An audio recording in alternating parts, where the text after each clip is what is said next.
I've been an SAR officer for a few years now, and along the way I've seen some things that I think you guys will be interested in. So, on to the news stories.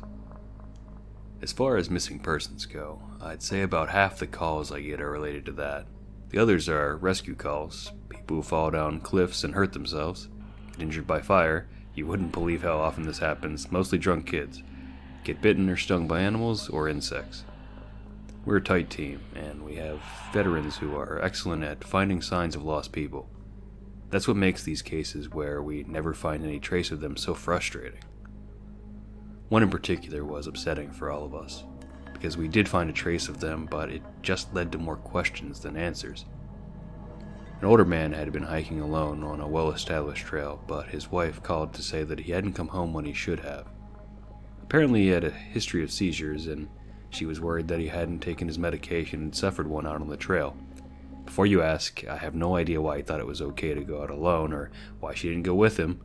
I don't ask about that kind of thing because past a certain point it really doesn't matter. Someone is missing, and it's my job to find them. We went out in a standard search formation, and it wasn't long before one of our vets found signs that the guy had gone off the trail. We grouped up and followed him, spreading out in a fan to make sure we were covering as much ground as possible. Suddenly a call comes over the radio telling us to all head back to the vet's location, and we come right away because this usually means the missing person is injured and we need a full team to help get them out safely. We meet up, and the vet is just standing at the base of a tree with his hands on the sides of his head. I ask my buddy what's going on, and he points up into the branches of this tree. I almost couldn't believe what I was seeing, but there's a walking stick dangling from a branch at least 30 feet off the ground. The little strap thing on the handle has been looped around the branch, and it's just hanging there. There's no way the guy could have tossed it up that far, and we don't see any other signs that he's still in the area. We call up to dig into the tree, but it's obvious no one's in it. We're all just sort of left scratching our heads. We keep searching for the guy, but we never find him. We even bring our canines out, but they lose the scent long before this tree.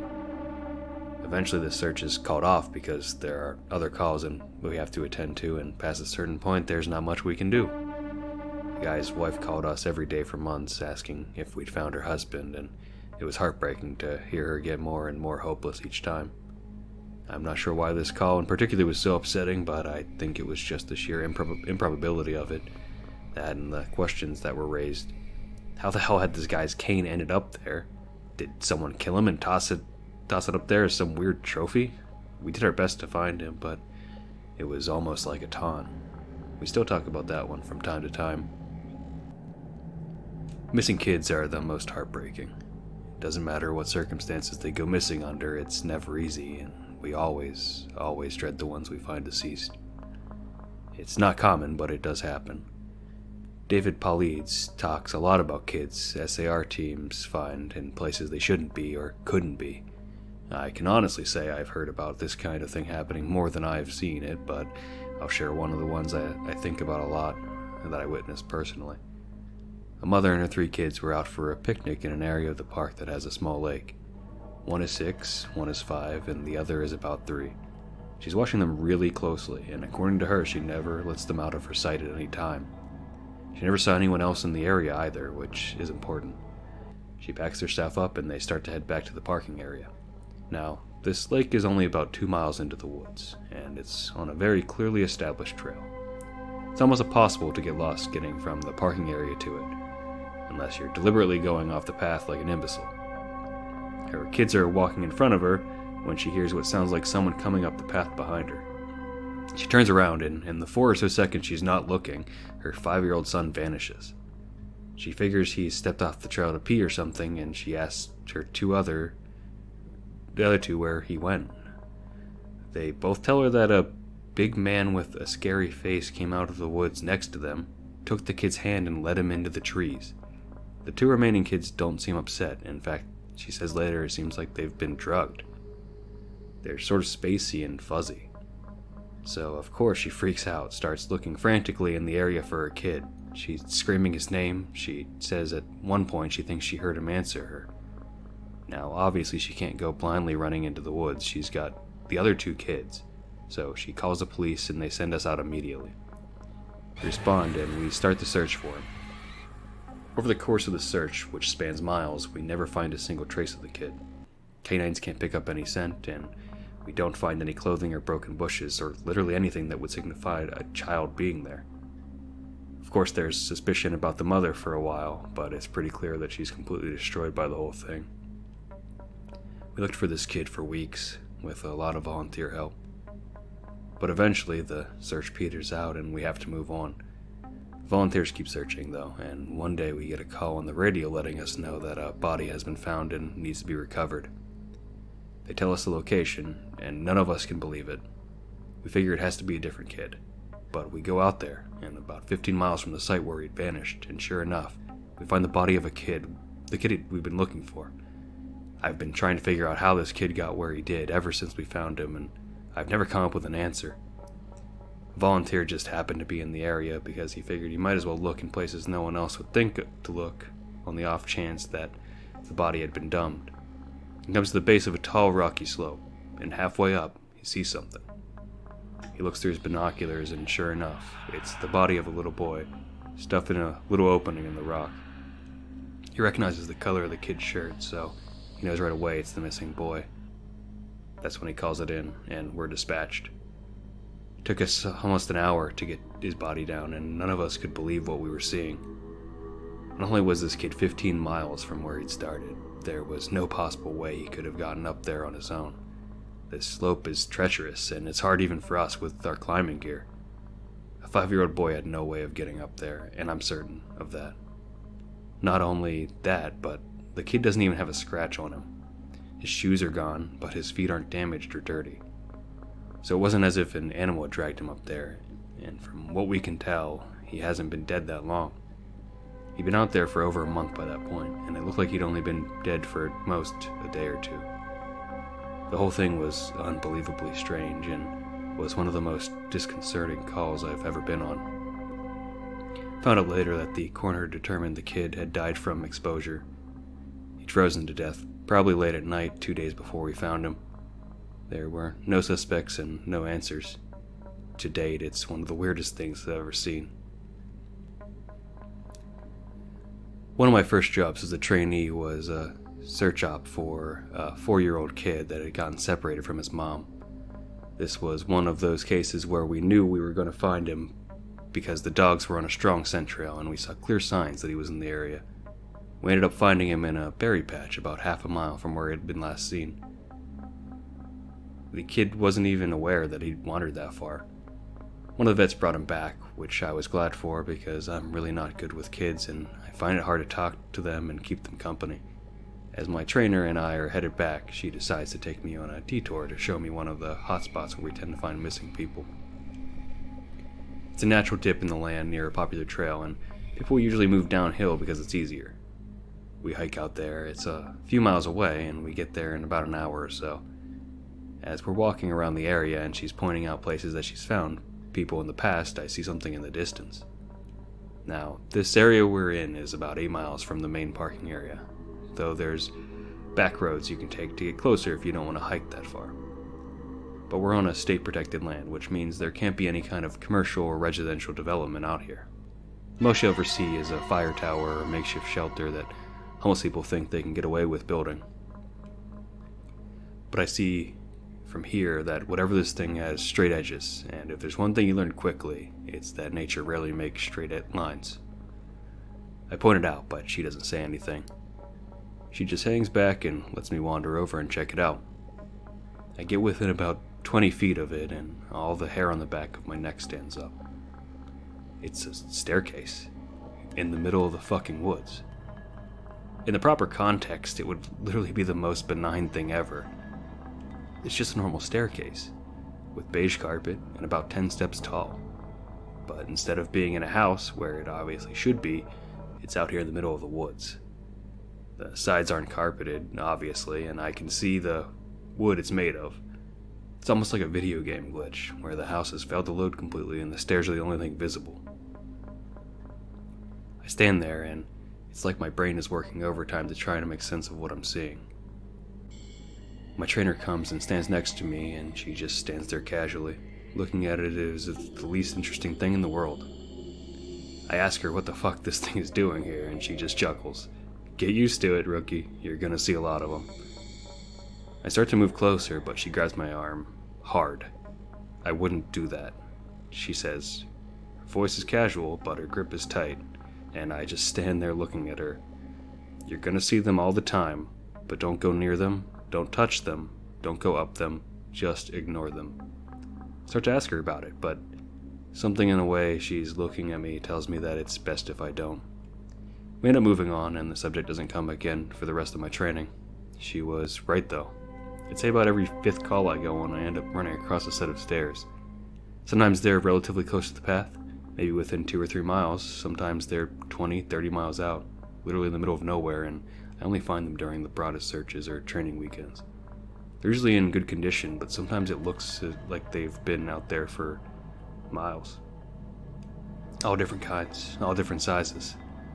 The biggest I ever saw looked like they came out of a turn-of-the-century mansion and were at least 10 feet wide, with steps leading up at least 15 or 20 feet. I've tried talking about it with people, but they just give me the same response my trainer did.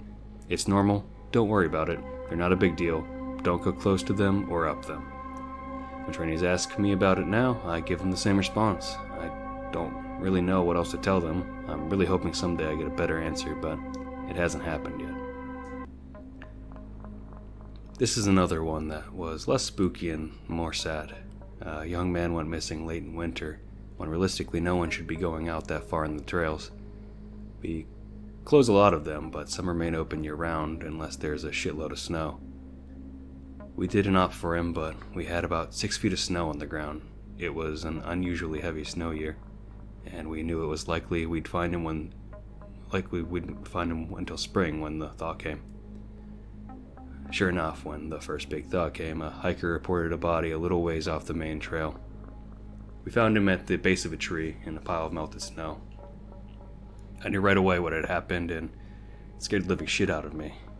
Most of you who ski or snowboard or spend any amount of time on a mountain will probably have guessed too. When snow falls, it doesn't collect as thick in the areas beneath the branches. It happens most with fir trees because they have a short, sort of closed umbrella shape. So, what you end up with is a space around the base of a tree that's filled with a mixture of loose, powdery snow, air, and branches. They're called tree wells, and they're not immediately obvious if you don't know what you're looking for. We put up signs in the welcome center, big ones, letting people know how dangerous they are, but every year that we get an unusual amount of snow, at least one person doesn't read them, or doesn't take the warning seriously, and we find out about it in spring. My best guess is that this young man was hiking and got tired, or maybe a cramp from walking in the deep snow. He went over to sit at the base of the tree, not knowing that there was a tree well, and fell in. He got stuck with his feet up, and the surrounding snow caved in around him. Unable to free himself, he suffocated. It's called snow immersion suffocation, and it doesn't usually happen except in really deep snow. But if you get stuck in a weird position like this guy did, even 6 feet in snow can be lethal. What scared me the most was imagining how he must have struggled, upside down in the freezing cold. He didn't die quickly. The snow would have formed a dense, heavy pile on top of him, and it would have been literally impossible to get out. As it got harder to breathe, he would have known what was happening. I can't imagine what he was thinking in his last moments. A lot of my less outdoorsy friends want to know if I've ever seen the Goat Man while I've been out on calls. Unfortunately, or I guess fortunately, I've never had anything quite like that happen. I guess the closest was the whole black-eyed man thing, but I didn't see anything. However, there was one call where I had something kind of similar happen, but I'm not sure I'm willing to chalk it up to the Goat Man.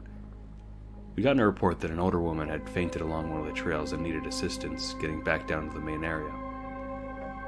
We hike up to where she's at, and her husband is just beside himself. He runs, well, I guess more jogs to us and tells us that he was a little ways off the trail looking at something when his wife starts screaming behind him.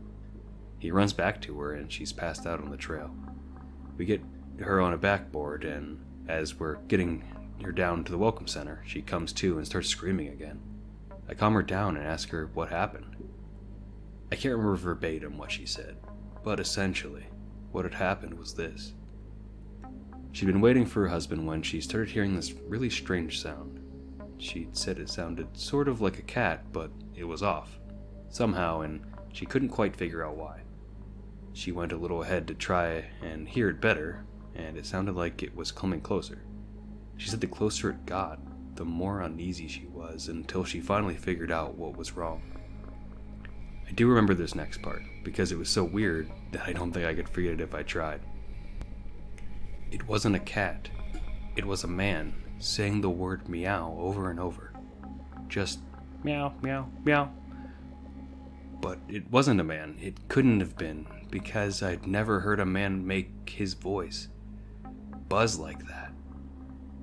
I thought my hearing aid was going out, but it wasn't. I adjusted it, and it still sounded all buzzy. It was awful. He was coming closer, but I couldn't see him. And the closer he got, the more scared I was.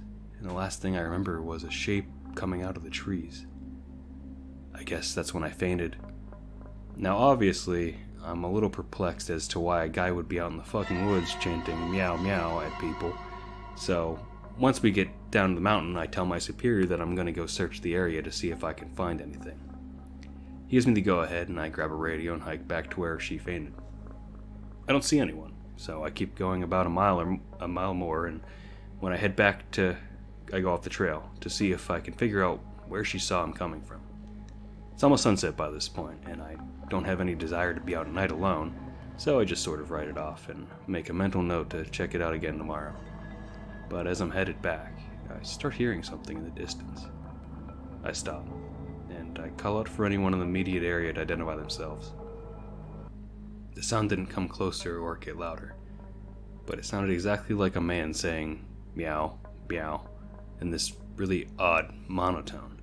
As comical as it makes it sound, I was almost like that guy on South Park with the extra electrolarynx, Ned. I go off the trail in the direction I think it's coming from, but I never seem to get closer. It's almost like it's coming from all directions. Eventually, it just sort of fades out, and I ended up going back to the Welcome Center. I didn't get any further reports like that, and even though I went back to that area, I never heard that exact sound again.